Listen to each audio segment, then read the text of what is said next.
Carefully, I laid out the extension cord. Way too short for the distance I needed, and it was going to take every electrical cord I owned, could borrow, or find to reach the half-buried carcass of my favorite farm animal. Spencer Remple, the Moose Whisperer, bringing you exciting hunting and outdoor adventure stories from around the world. Today's story is from myself and takes place in my homeland of Meadow Creek, British Columbia, Canada, some 25 years ago. This one is not really a hunting story, folks. It's more of a hobby farmer's revenge story. Stay tuned to the end to find out if I could kill my new enemy, that damn cougar. It was a brilliant day. Myself and my beautiful new bride returned from our honeymoon. It was a whirlwind courtship, as I couldn't believe my incredible luck in finding this beautiful young woman. And it took me only weeks to seal the deal. With the wedding ring on her finger and a smile on my face from ear to ear, we returned from 1 week of Mexican paradise honeymoon. It was early October in southern Canada, and the weather was still nice, although starting to cool down significantly for impending winter. In our hasty romance, my new bride had hardly even visited what would now be her new home, and I carried her across the threshold in the traditional manner. The queen of my double-wide trailer and new manager of my 10-acre hobby farm. You see, I had a love for animals. I love farm animals so much, I only kept ones that I could keep and not kill, as I didn't have the heart to kill any of them. A strange attitude for a hunter, I know, but it just seemed to me that after I got to know the animals and they came to rely on me, I didn't have the heart to use any of them for meat. Crazy, I know, and a little silly too. So, besides a few eggs and some goat milk, my farm was pretty useless. A llama, some dwarf rabbits, a wild turkey, some chickens, even a skunk, but that's a story for another time.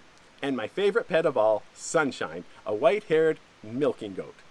When you spend a lot of time with an animal, you can really get attached. Each and every morning would find me out in the barn feeding the animals and receiving about a liter, that's metric for a quart, of fresh goat's milk.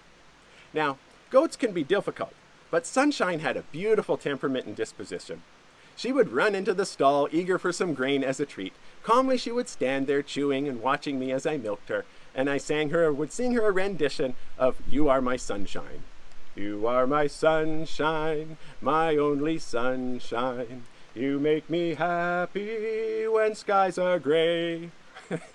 Although I lacked a very good singing voice, this always seemed to calm her down, and I even think she looked forward to it. Goat milk is wonderful. For those of you who are used to cow's milk and try goat's milk for the first time, you'll think it tastes a little funny. But all you need to do is get used to it, for the opposite is true as well. If you're used to goat's milk every day and you try cow's milk, it tastes a little funny. Anyways, a goat is much easier to keep than a cow, and you receive about a quart of milk a day instead of a gallon or more, which is too much for a small family. Also, goat's milk is easier for humans to digest. Don't believe it? Google it. Anyways, back to my story. I'm just going to go outside and check the animals, I said to my blushing bride. It was about 3 in the afternoon. The sun was up high, birds chirping, and not a cloud in the sky. I had someone check in on the animals while I was gone, but I was anxious to make sure that everyone was okay. "Hello, ladies," I said to the coop full of chickens. "You're looking mighty fine today." "Gobble, gobble, gobble, gobble, gobble!" sounded loudly from the neighboring enclosure. "Yes, Mr. Turkey, I would not forget about you. You are looking magnificent." And he was, all puffed up and fluffed up and puffed out like male turkeys do. I started walking over to the corral and checked on the cute bunnies, some running around and others hiding in their enclosure. 1, 2, 3, 4. Yep, all there, I said, and continued walking to the gate in the fence. Went my llama. Yes, llamas hum. His name was Amigo. Llamas hum usually as a statement of their contentment, and it is just so absolutely cute and wonderful. "Where is your girlfriend?" I said. This male llama seemed to think that the Nana goat was his partner. It was very cute, and on more than one occasion, I'd seen him defend her against the neighbor's dog, a coyote, and another time, a black bear that meandered into the field. Now, the llama was pretty easy to keep in the pen, but the goat could be a bit of an escape artist. And as I looked around the enclosed pasture, I could see that she was not there. Well, that's odd, I thought to myself, because normally if she did get out of the pen, she would stay very close and sleep under cover in my open garage beside the house, only 20 meters away. but no goat anywhere.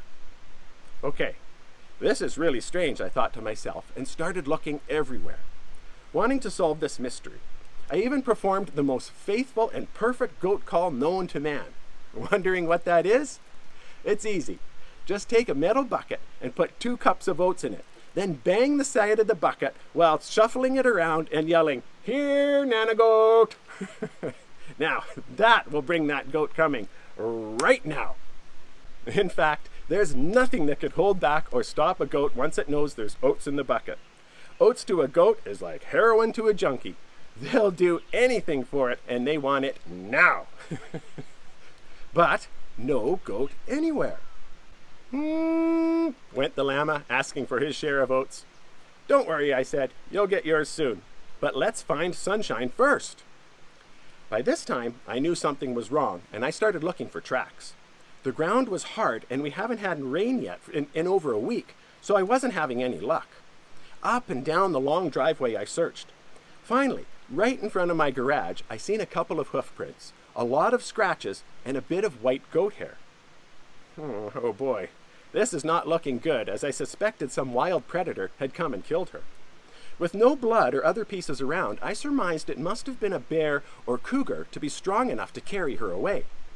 No other tracks were visible, but as I looked around with my head close to the ground, I could see that the grass had been disturbed and recently laid over and hadn't quite gone back up into place.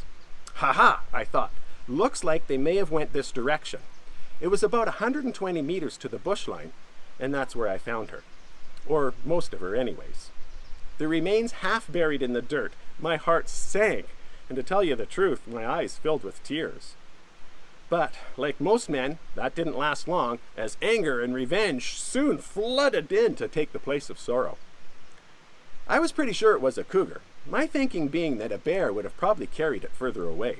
Plus, I see no signs of a heavier footprint or longer, thicker claws. This was the work of a pro who waited in the tall grass for the goat to come walking out of the garage. This was a bit disconcerting for me, as the site of the attack was not 10 meters from the front door of my house.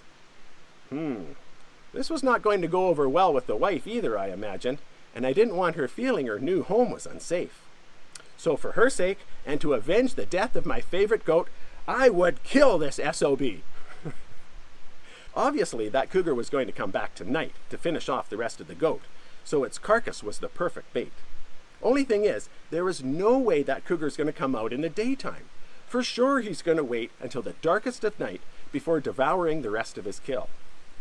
How am I going to do this, I pondered.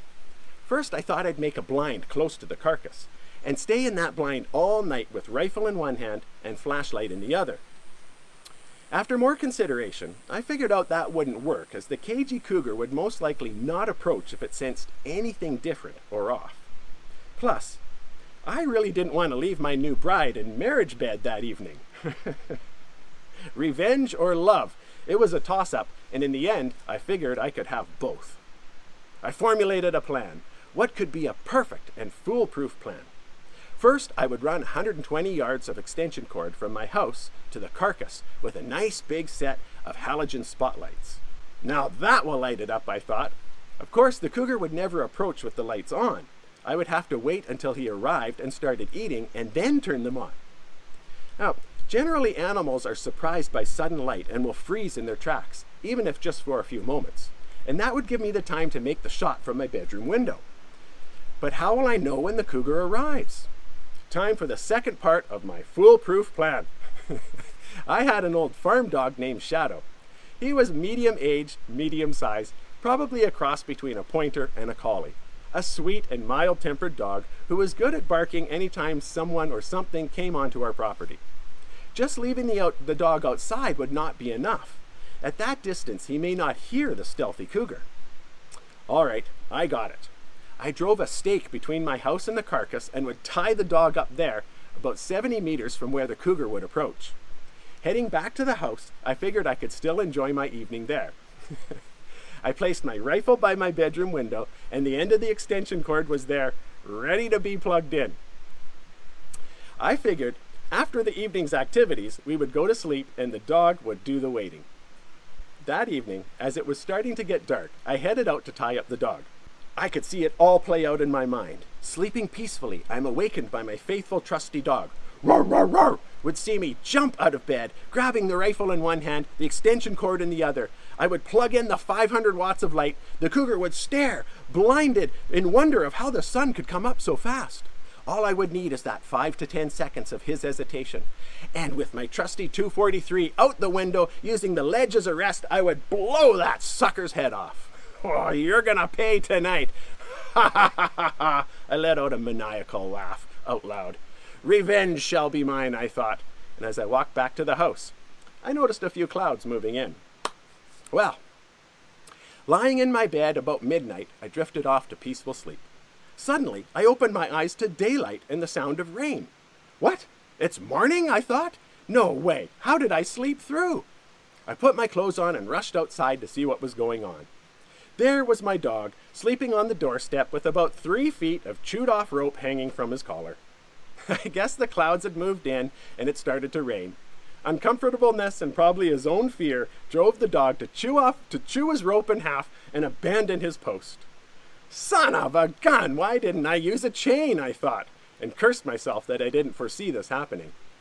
I ran out to the carcass of my dear Sunshine, but she was gone. Sometime in the night, the cougar had come back just as I thought it would. It finished eating the goat and waddled fat-bellied back into the forest of which it came. I think that cougar knew it got away lucky, as I never seen it again.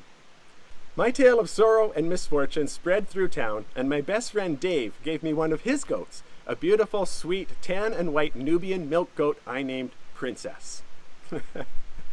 All right, folks, thanks so much. You know, if you've enjoyed this story, go onto my channel and you can see a whole bunch more. Folks, don't forget to like, subscribe, and share. It really helps out the channel. Heck, we're building a community here. Hit that like button, hit that share button, subscribe, subscribe, subscribe. I want to see you here. I want to build a channel where we can all tell our stories before it's too late. All right, folks, that's it from me. Send in your story. That's my story, but heck, I want to tell yours. Send it in to info@themoosewhisperer.com, and I'll tell it to the world. Write it out in an email, or even just make a voice memo and send it to me the same way. You can do it. It's darn easy. Just hit record and say, hey, you wouldn't believe this one time I was hunting, and then I seen. Let me tell your story to the world. Send in a few pictures too, and I'll make a little bio about you at the end. Thanks for watching, folks. More stories to come.